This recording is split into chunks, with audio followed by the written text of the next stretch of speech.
Hey there. Was just reviewing the data log and the calibration revision, and I thought it'd be easier just to kind of put this into a video rather than to try to type it into an email or otherwise. All right, so here's the calibration that you worked out to get yourself down in somewhat of a decent RPM range, and we can see we took out a lot of fuel to get down here. If I just do a comparison with the previous calibration, let's see, which is this one right here, we're going to see that it's just some minor changes in our throttle position wizard. And again, the only changes that are of any importance are the ones that were made in the fuel map. Here we can see before, let's say down in this idle range, we were running about 25, and then here now you're running 12, 11, and 10s. That was the amount of fuel you needed to take out to get yourself to a level of, I think you said approximately 12 or so AFR. Obviously our problem here is, again, we're running out of granularity because we won't be able to take much more out. So let's see what else. All right, so if we close this up, let's go over and look at the data log itself. Should have it right here. All right, so we look at the data log, though. Up here at the top of the graph, we've got the O2 target in red and the actual AFRs are in green. And we can see that, at least from the data log's perspective, things were still pretty freaking rich. 10s and 9s across the way, one or two bursts of 15. Well, that was one burst of 15, and 11, 8, and back to 9. So we took the average of this, pretty much averaged the whole idle run here. You can see that we were averaging about 9.9 or essentially 10 AFR. So either there's some discrepancy between what you're seeing on the gauge and what we're recording, or not. But still looks like things were still significantly rich. We flip over to our histogram. Just take the average of the O2s.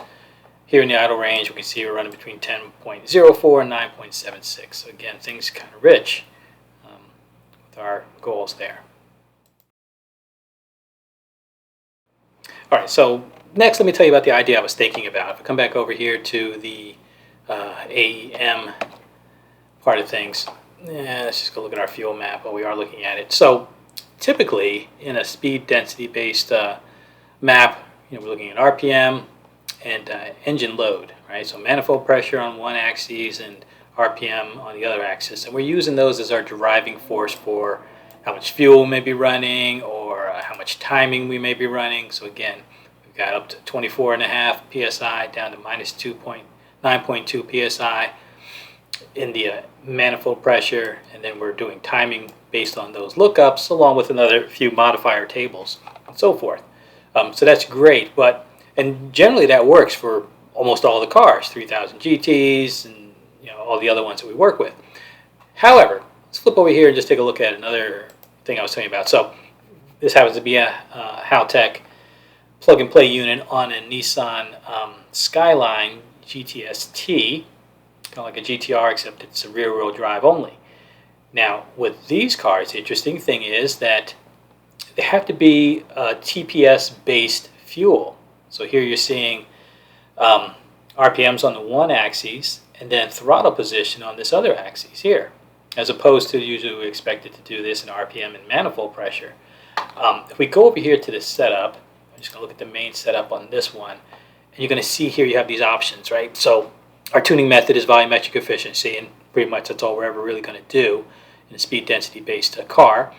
But here you have fuel load source, and here we've chosen throttle position sensor. We could have been on manifold pressure or MAF based, but here we're choosing throttle position sensor because, well, let me finish this. And then the timing source is going to be manifold pressure. So you can make these things different, right? So our fuel and ignition can both be based off of manifold pressure. They can both be based off of mass airflow, or they can both be based off of throttle position.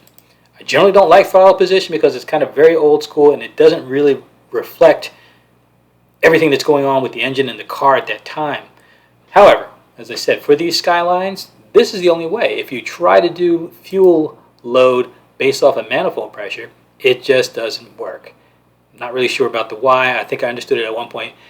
I forgot, but it just doesn't work. So all we do is throttle position sensor on these.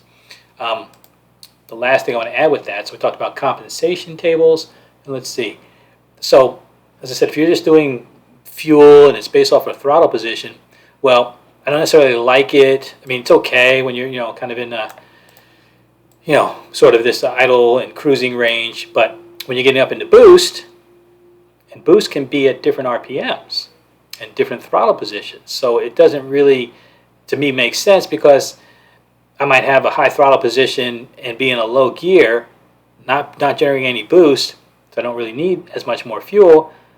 Same time, I could be at 50, 60, 70, 80% throttle and at a point where I'm generating boost, and now I need more fuel. So what they have here, they have compensation tables. They have a table called a map correction. So essentially down here, now we're back to using the manifold pressure, and here below any boost, we're not going to add anything. But above boost, or above our threshold here, we're going to start to add more and more and more fuel to compensate for the fact that we don't have any fuel added in our throttle position table. So you tune your throttle position table with this stuff off, and then you turn this on, and you're good to go. Okay, so that was kind of a long-winded explanation about how things work with Haltech and a Skyline GTR GTS-T.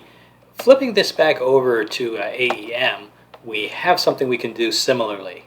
So obviously the tabs that we're working off of for fuel, it's basically looking at this manifold pressure and the RPMs as we talked about. But we do have another tab we can open up here. So let's show these hidden tabs. We're going to find the one called TPS Fuel right here. So we're going to show this tab, and we look on this tab. It's carried over your same values, and we're still looking at load, PSI on the y-axis, and RPMs here, and everything here is the same, except when you go right over here, you'll see that TPS-based fuel map is off. Speed density is on, mass airflow is off.